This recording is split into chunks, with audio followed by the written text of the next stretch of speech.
రాత్రి ఏం చదివారో కూడా గుర్తులేదు. చదవండి. లవొదికయలో ఉన్న సంఘపు దూతకు ఎలాగు వ్రాయమో, ఆమేన్ అనువాడును నమ్మకమైన సాక్షి, దేవుని సృష్టికి ఆదియునైన వాడు చెప్పు సంగతులేమనగా, నీ క్రియలను నేనెరుగుదును. నీవు చల్లగానైనను వెచ్చగానైనను లేవు. నీవు చల్లగానైనను వెచ్చగానైనను ఉండిన నీవు వెచ్చగానైనను చల్లగానైనను ఉండగా వెచ్చగా ఉన్నావు కనుక నేను నిన్ను నా నోట నుండి మీదే ఉద్దేశించుతున్నాను.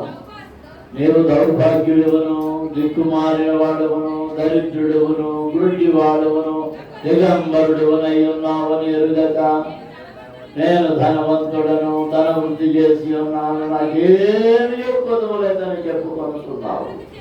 నీవు ధన వృద్ధి చేసుకున్నట్లు అగ్నిలో పటము వేయబడిన బంగారమును నీ దేశ కాదు దశమాల కనపడకుండానట్లు ధరించుకొనుటకు తెల్లని వస్త్రములను నీకు దృష్టి కలిగినట్లు నీ కన్నులకు కాటుకను నా యొద్ద కొనుమని నీకు బుద్ధి చెప్పుచున్నాను.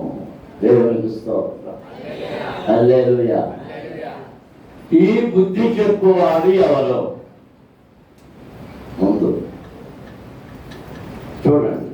రాత్ర కొన్ని మాటలు, ఆయన పేరు ఆమె, ప్రతిదానికి ఆమె అనువాడు, నమ్మకమైన సత్య సాక్షి. ఆయన పేరు నమ్మకమైన సత్య సాక్షి. దేవుని సృష్టికి ఆదియునైన వాడు. దేవుని సృష్టికి ఆది. భూమి ఆకాశములు ఇవన్నీ ఏమి సృష్టించబడక మనకు ఏ సృష్టి లేక ముందు మొట్టమొదటిగా సృష్టించింది ఈయననే. ఈ వాక్యం చాలా స్పష్టంగా చెప్తుంది. సృష్టికి ఆది. సృష్టికి ఆది. ముందు ఆయన్ని సృష్టించి అప్పుడు మనం సృష్టించాడు. మనం చెడిపోతామని తెలుసు, మనం పాడైపోతామని తెలుసు, పాపంలో పడిపోతామని తెలుసు, ఎందుకు పక్కన ఉంచుతామో తెలుసు. అందుకొరకు మనల్ని మార్చడం కొరకు, మనకు విమోచన ఇవ్వడం కొరకు, మనం బాగు చేయడం కొరకు ముందు మనం బాగు చేసే వైద్యుడను, రక్షకుడిని ఆయన సృష్టించాడు. అందరూ దేవునికి స్తోత్రం చేస్తున్నాం. హల్లెలూయా, హల్లెలూయా, హల్లెలూయా. సరే, ఆయన ఈ సంఘముతో లవొదికయ సంఘానికి చెప్తున్న మాట, నువ్వు చల్లగానైనా ఉండు, వెచ్చగానైనా ఉండు. వెలుగెచ్చగా ఉండొద్దు. వెలుగెచ్చగా ఉంటే నేనేం చేస్తాను? నేను నా నోట్లో ఉంచుకొని ఊసేస్తాను. ఇప్పుడు రెండవ మాట ఏంటంటే, నీవు దౌర్భాగ్యుడవు. ఒకటి. రెండు, దిక్కుమాలిన వాడవు. మూడు, దరిద్రుడవు. నాలుగు, గుడ్డి వాడవు. ఐదు, దిగంబరుడు. ఇది ఎరుగాక. నీవు ఎరగు. ఇది ఇవన్నీ నీవు కలిగి ఉన్నావని నువ్వు ఎరగు. సంఘమైన మనతో దేవునితో మాట్లాడుతున్నావు. ఆత్మ చెప్పుతున్న మాట చెవి గలవాడు వినును గాక. ఆత్మ ఎవరితో మాట్లాడుతున్నాడంటే సంఘముతోనే. సంఘమనగా ఎవరైతే యేసు ప్రభువుని నమ్మి బాప్తిసం పొంది రక్షణ పొంది రక్షణలో నడిపించబడతారో, సమూహంలో ఉంటారో, సహవాసంలో ఉంటారో, వారే సంఘము.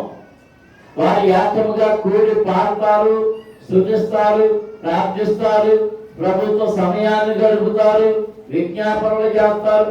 వారు మాత్రమే సంఘము. నామకార్థమైన బతికి వారి సంఘం కాదు. పనికి మానవ జీవితం కలిగిన వారు సంఘం కాదు. వచ్చి వెళ్ళిపోయేవారు అలా చూసి వెళ్ళిపోయేవారే. సంఘం కాదు. ఓ సంఘమా, నువ్వు ఎలా ఉన్నావో తెలుసా? నువ్వు దౌర్భాగ్యుడు, భాగ్యం లేదు. దౌర్భాగ్యుడు అంటే భాగ్యము లేనివాడు. ఎవరు చెప్పాలందరూ? భాగ్యం అంటే ఆశీర్వాదము. భాగ్యం అంటే ఆశీర్వాదం, దీవెనలు, మెండైన దీవెనలు. 2-3 వారాల క్రితం కాలేబు కుమార్తె అక్సాను గురించి మాట్లాడుతున్నాం. ఎంతమంది గుర్తుందో చేయొద్దండి. 2-3 గుర్తుందంటే. ఆమె పెళ్ళైన తర్వాత ఆమె భర్త ఆమెతో వెళ్ళి తండ్రిని ఏమడగమన్నాడు? మనం పొలం బాగా పండాలి అంటే నీళ్ళ బావులు కావాలి, చెరువులు కావాలి, మడుగులు కావాలి. గుంట వేరు, చెరువు వేరు, మడుగు వేరు. మడుగంటే ఆమెలో ఎలా నీళ్ళు ఎండిపోవో మడుగులో నీళ్ళు ఎండిపోవు. ఇంకిపోని నీరు కలిగింది. ఆ మడుగులు అడిగంటే వచ్చింది. అమ్మ నీకేం కావాలని అడిగారు. నాన్న అన్ని ఇచ్చావు కానీ మాకు నీళ్లు లేవు. వెంటనే ఏ మడుగులు ఇచ్చాడట? నీటి మడుగులు. ఏ మడుగులు? నేరక మడుగులు, పల్లపు మడుగులు. ఏ మడుగులు? నేరక మడుగులు, పల్లపు మడుగులు. అవి కూడా చెప్పాను. పెద్ద మడుగు అంటే ఏంటో, పల్లపు మడుగు అంటే ఏంటో. నేరక మడుగు పరలోకముడు, ఎత్తైన స్థలం, పరలోకము నుండి వచ్చేటటువంటి దీవెనలు. పల్లపు మడుగు క్రింద పొలంలో ఉండి, అంటే భూమి మీద, నేల మీద ఉన్నటువంటి దీవెనలన్నీ, ఆ మడుగులు దొరికేవన్నీ, అన్ని ఆ జలధారలన్నీ నీవే. పరలోకపు ఆశీర్వాదాలు నీవే అమ్మా. ఈ లోకపు ఆశీర్వాదాలు నీవే తల్లి. ఎవరికి? అక్ష కాదు, అక్షరం సరిగ్గా చూసుకోండి. ఆరు నేర్చుకున్నాను. లేదా మళ్ళీ సాయంత్రం రండి, మళ్ళీ దిద్దుతా.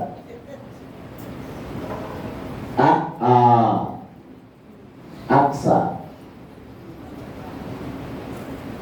చాలా మంది ప్రసంగీకులు కూడా అక్షరాలు మార్చేసి లేనాటికి దీర్ఘాలు తెలుస్తారు. ఉన్న దీర్ఘాలేమో గవర్నమెంట్ పొడి చేసి అవ్వబడతారు.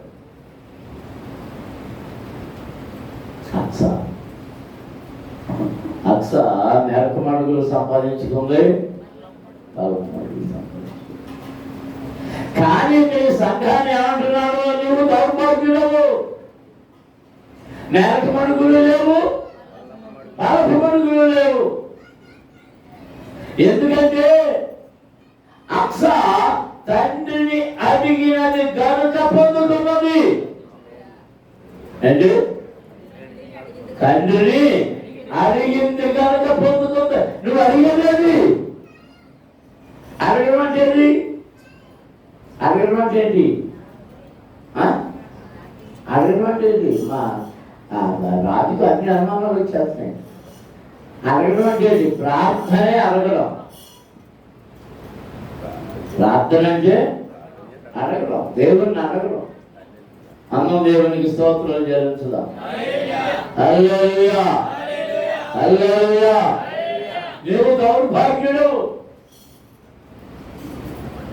ఆ మడుగులు లేవు, పరలోకపు మడుగులు లేవు, నెలకు మడుగులు లేవు, పరపు మడుగులు లేవు. దిక్కుమాలినోడివి నువ్వు. ఎవరులే దిక్కుమాలినోడివి. కానీ నువ్వేమనుకుంటున్నావు అంటే నా అన్నగారు ఎంతమంది ఉన్నారు, నా తమ్ముళ్ళు ఎంతమంది ఉన్నారు, నా చెల్లెలు ఎంతమంది ఉన్నారు, నా బామ్మర్దులు ఎంతమంది ఉన్నారు, నా మేనమామలు ఎంతమంది ఉన్నారు, మా చిన్నాన్నలు ఎంతమంది ఉన్నారు, మా పెద్దమామలు ఎంతమంది ఉన్నారు, ఊరంతా మా గజవాళ్ళనే. తాళ గొంపం తీసుకొచ్చి పొడిచామంటే మొత్తం ఈ కాంపౌండ్ అంతటిని లేట్ చేసిపోతాం. నువ్వు ఎవడో తెలుసా? ఎన్ని కబుర్లు చెప్తున్నావు నువ్వు? దిక్కుమన్నాడు. ఎవడమాట? దిక్కుమన్నాడు. ఎవరో లేని వాడు, ఒంటరి కుటుంబాలు ఉన్నవాళ్ళు కొన్ని ఇబ్బందులు వచ్చినప్పుడు ఏడుస్తారు. నేను దిక్కుమన్నాడు, మాకు ఏ దిక్కు లేదు.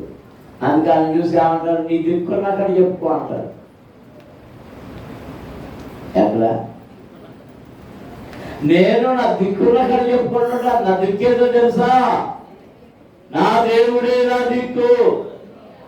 ఇశ్రాయేలు ప్రజలు భయంకరమైన యుద్ధం జరుగుతున్నప్పుడు వారి అంచుకు వచ్చేసినప్పుడు వారు అంటున్నారు, దేవా నీవే మా దిక్కు. మా దిక్కెవరు? ఎంతమంది ప్రజలు అయినా బలం సరిపోవడం లేదు. వాళ్ళ బలం హెచ్చైపోయింది, వాళ్ళ శక్తి హెచ్చైపోయింది, వాళ్ళ ఆయుధాలు హెచ్చైపోయింది. వాళ్ళందరూ మనం నలిపినట్లు నలిపేస్తారు.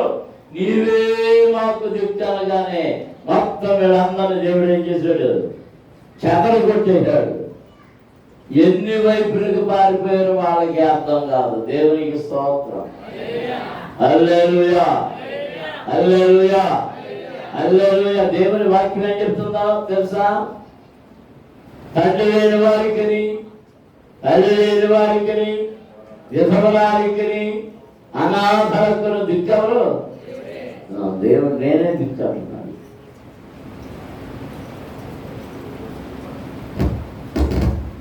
నా దిక్కు నువ్వేనాయన ఎప్పుడు ప్రార్థన చేస్తావో తెలుసా? దాంట్లో చేతులు ఎత్తేసి తీసుకుపడలేదు. ఇక నేనేం చేయలేము. ఒక ఉంచమంటే ఉంచుతాం. రోజుకి ఒక 20,000 30,000 కట్టడంలో ఉన్నప్పుడు ముందుకు 4 రోజులు ఆమె పొడిసేసి తెచ్చి కట్టేస్తారు. ఇక ఎవరో దొరకరు. ఇప్పుడు ఏం చేస్తారు?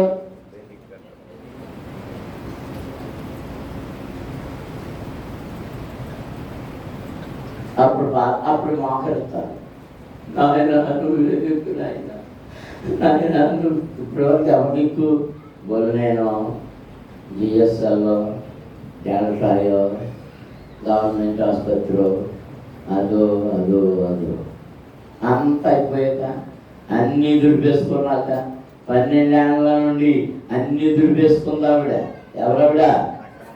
రక్తస్రావరోగి. చాలా డబ్బు ఉన్నదట. ఆ రోగానికే ఖర్చు అయిపోయింది. ఆమె వాడని మందు లేదు, ఎవరు దగ్గరికి రానివ్వట్లేదు. కంపు కొట్టేస్తుంది, వాసన కొట్టేస్తుంది. అంచేత ముసిగేసుకుని ఎవరికి అర్థం కాకుండా ఆమె హృదయంలో తలంచుకుంది, నేను యేసయ్య వస్త్రాన్ని ముట్టుకుంటే బాగుపడతాను, ఎవరికి కనపడకుండా వెళ్ళి ఆయన వస్త్రాన్ని ముట్టుకుంటాను, చెంగుని ముట్టుకుంటాను అనుకొని ముసిగేసుకుని జనంలోకి వెళ్ళిపోయి నాన్న చెప్పులు పడి అసలే బలహీనురాలు అయినా కానీ ఓపిగ్గా కాళ్ళ మధ్యలో నుండి సందులో నుండి అలాగెళ్ళి ఆయన వస్త్రం చెంగుని ముట్టుకుంది. వెంటనే బాగుపడిపోయింది. దేవునికి స్తోత్రం. అందరూ స్తోత్రం చెల్లించుదా. హల్లెలూయా. ఆవిడకి దిక్కేది డబ్బా. మా సరోజన అంటే నేను ఏమైనా దిక్కుమాలను అనుకుంటున్నావా? మా దగ్గర ఎంత బంగారం ఉందో తెలుసా? బ్యాంకులో ఎన్ని డబ్బులు ఉన్నాయో తెలుసా? ఎన్నిలో ఉన్నాయో తెలుసా? నేను ఎన్ని ఫ్రిడ్జ్లు కొన్నానో తెలుసా? ఎన్ని ఏసీలు పెట్టానో తెలుసా? ఎన్ని ఎక్కడ కూర్చుంటాయి? ఇంకా ఇంకా ఇంకా ఇంకేమన్నాయో చెప్పు.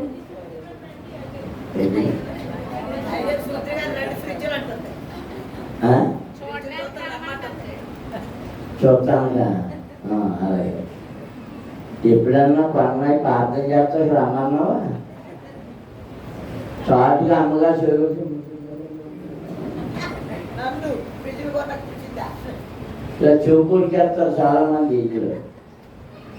ఇలా ఏదో చేస్తున్నారు, ఇలా ఏదో చేస్తున్నారంటే ఒకటి నా లెక్కలో కొన్ని ఉన్నాయి.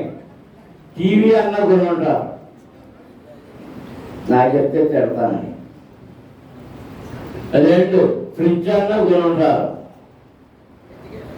3 ఏసీ అని చేస్తాకైనా అయ్యి ఉండాలి. 4 ఇంట్లో పిల్ల పెద్దదైంది పండగ చేస్తాయి. ఇది అసలు అచ్చమైంది. నువ్వు పట్టడానికి కానీ అలా పెట్టావా?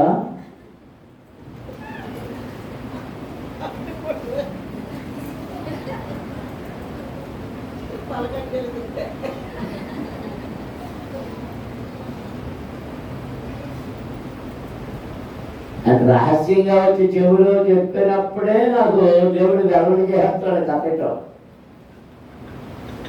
అప్పుడప్పుడు అంటే నేనే ఎక్కడ ప్రార్థన చేసి వస్తాను. ఎక్కడ ఇక్కడ ఎక్కడ ఎక్కడ ఎక్కడ ఎక్కడ ఎక్కడ ఎక్కడ ఎక్కడ ఎక్కడ ఎక్కడ ఎక్కడ ఆవిడకి తోడు ఎవరంటే పాపమ్మ గారికి తోడు బాయమ్మ.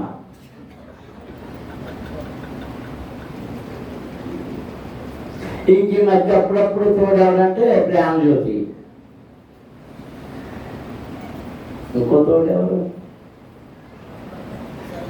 మామూలుగా అయితే ఎప్పుడు పెద్ద చూడలేమో శాసమ్మ.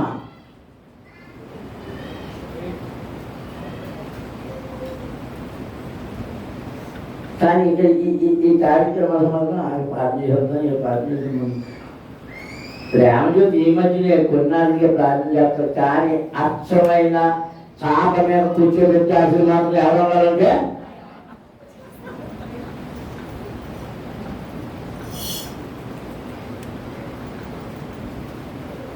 నువ్వెవరే దిక్కుమల్లు.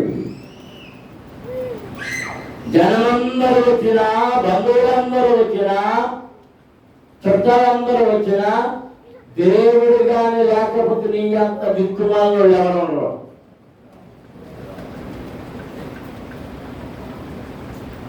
అది కావాలి ఇది కావాలని ప్రార్థన చేస్తున్నావు కానీ దేవా నీ ముందు అని ప్రార్థన చేసావా? నీ ఆటో నీ ప్రయాణికుడి కంటే ముందు ఎవరిని ఎక్కించాలి? దేవుడిని ఎక్కించాలి. నాయన నేను కూడా ఎక్కది ముందే ఈ ఆటోలో నువ్వు ఎక్కి కూర్చో. నువ్వు కూర్చున్నాకే నేను ఎక్కుతాను. ఇదిగో నాయన నువ్వు కూర్చున్నావని నమ్మి నేను ఎక్కుతున్నాను. ఇప్పుడు ప్రయాణం చేయబోతున్నాను. నీవు నాకు తోడుగా ఉండు, ప్రయాణికులకు తోడుగా ఉండండి. ఏ అపాయము, ఏ తొందర, ఏ విధమైంది నీ ఆటో సమీపానికి రాదు, రానియదు. దేవునికి స్తోత్రం. అందరూ స్తోత్రాలు చెల్లించుదా. హల్లెలూయా. సంగమా ఎవరమంట? మొట్టమొదటిగా దౌర్భాగ్యులు, రెండవది దిక్కుమాలిన వాడు, మూడవది దరిద్రుడు. దరిద్రుడు అంటే దరిద్రుడు అంటే తేంట కూడా లేనాడు.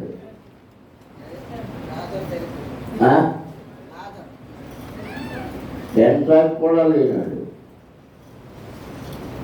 ఉండడానికి లేదు. రాత్రమ్మగా రాత్రుని జ్ఞాపకం చేస్తుంది.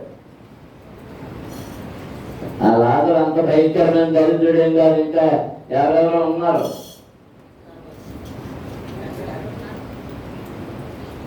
ఆయన ఎలాంటి దరిద్రత అంటే ఆహారము దొరకల దరిద్రత జరుగుక వాడు ఎక్కడికి వెళ్ళి కూర్చుంటున్నాడు?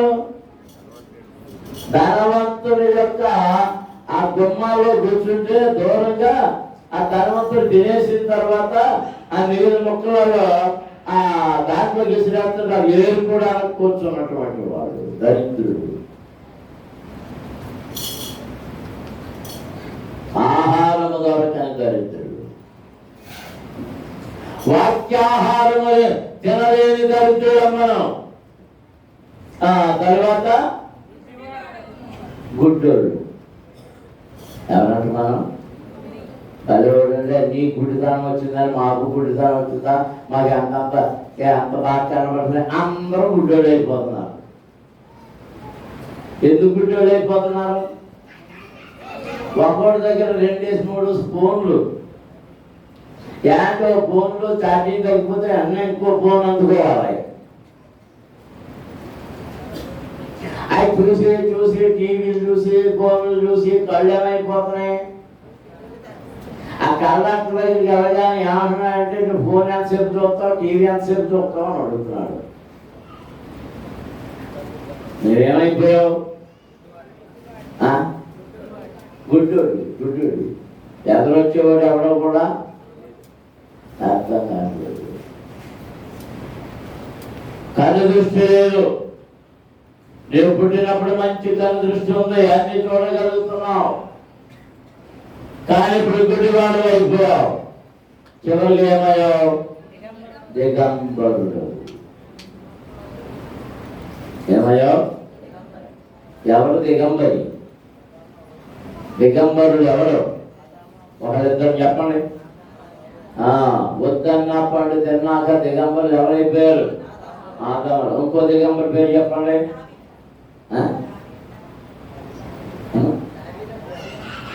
ఎవరు? నాకు సరిగ్గా వినపడలే. దానికి దిగంబరుడు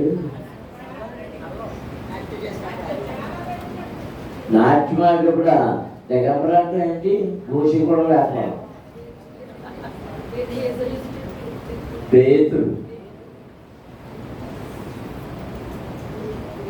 పేతురు ప్రభు లేచిన తర్వాత ఆయన జనానికి కనబడితే వాళ్ళ దగ్గర ఉండలేదు కదా, మధ్యలో ఏమైనా వెళ్ళిపోయాడు.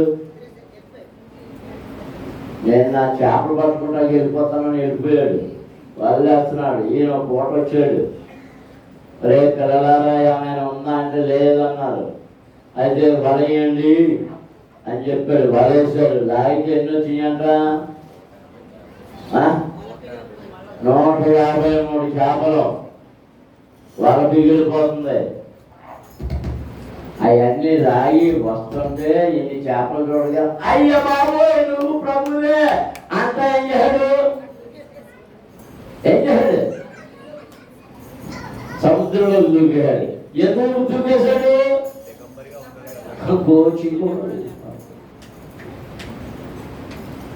ఇంకా తప్పిపోయిన కుమారుడికి గోచి అన్నం ఉందేమో. పేతురు గారికి మాత్రం దిగంబరుడు, అంబరము లేనుడు. అంబరం అంటే వస్త్రం. వస్త్రము లేనివాడు దిగంబరుడు. 5 ఇంకా సమయం చాలా అయిపోయింది. వచ్చే ఆదివారం మిగిలిన వాక్యాన్ని మీకు వివరించడానికి ప్రయత్నం చేస్తాను. ముందు ఎవరిది? దౌర్భాగ్యుడు, తరువాత దిక్కుమాలినవాడు, తరువాత దరిద్రుడు, తర్వాత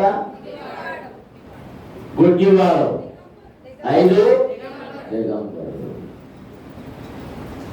ఇవన్నీ ఇన్ని లోపల వ్యక్తులు వేమనుకున్నావు తెలుసా? నేను ఐశ్వర్యవంతుడిని, నేను గొప్పవాడిని, నేను ధనవంతుడిని, ధన వృద్ధి చేస్తున్నాను, నాకు అంత ఆస్తుంది, నాకు కళ్ళు పదే కనబడితే నేను ఎంత దూరాన్నున్నా చూస్తాను, నాకు ఎంత పొలం ఉందో తెలుసా, ఎంత బంగారం ఉందో తెలుసా, ఎంత అది ఉందో తెలుసా, ఎంత ఇది ఉందో తెలుసా అని దేవుడు ఏమంటున్నాడు? ఈ దగ్గర సఖమా మోకరించండి, నా దగ్గర ప్రార్థన ఉంది అంటున్నావు, నా దగ్గర వరాలు ఉన్నాయి అంటున్నావు,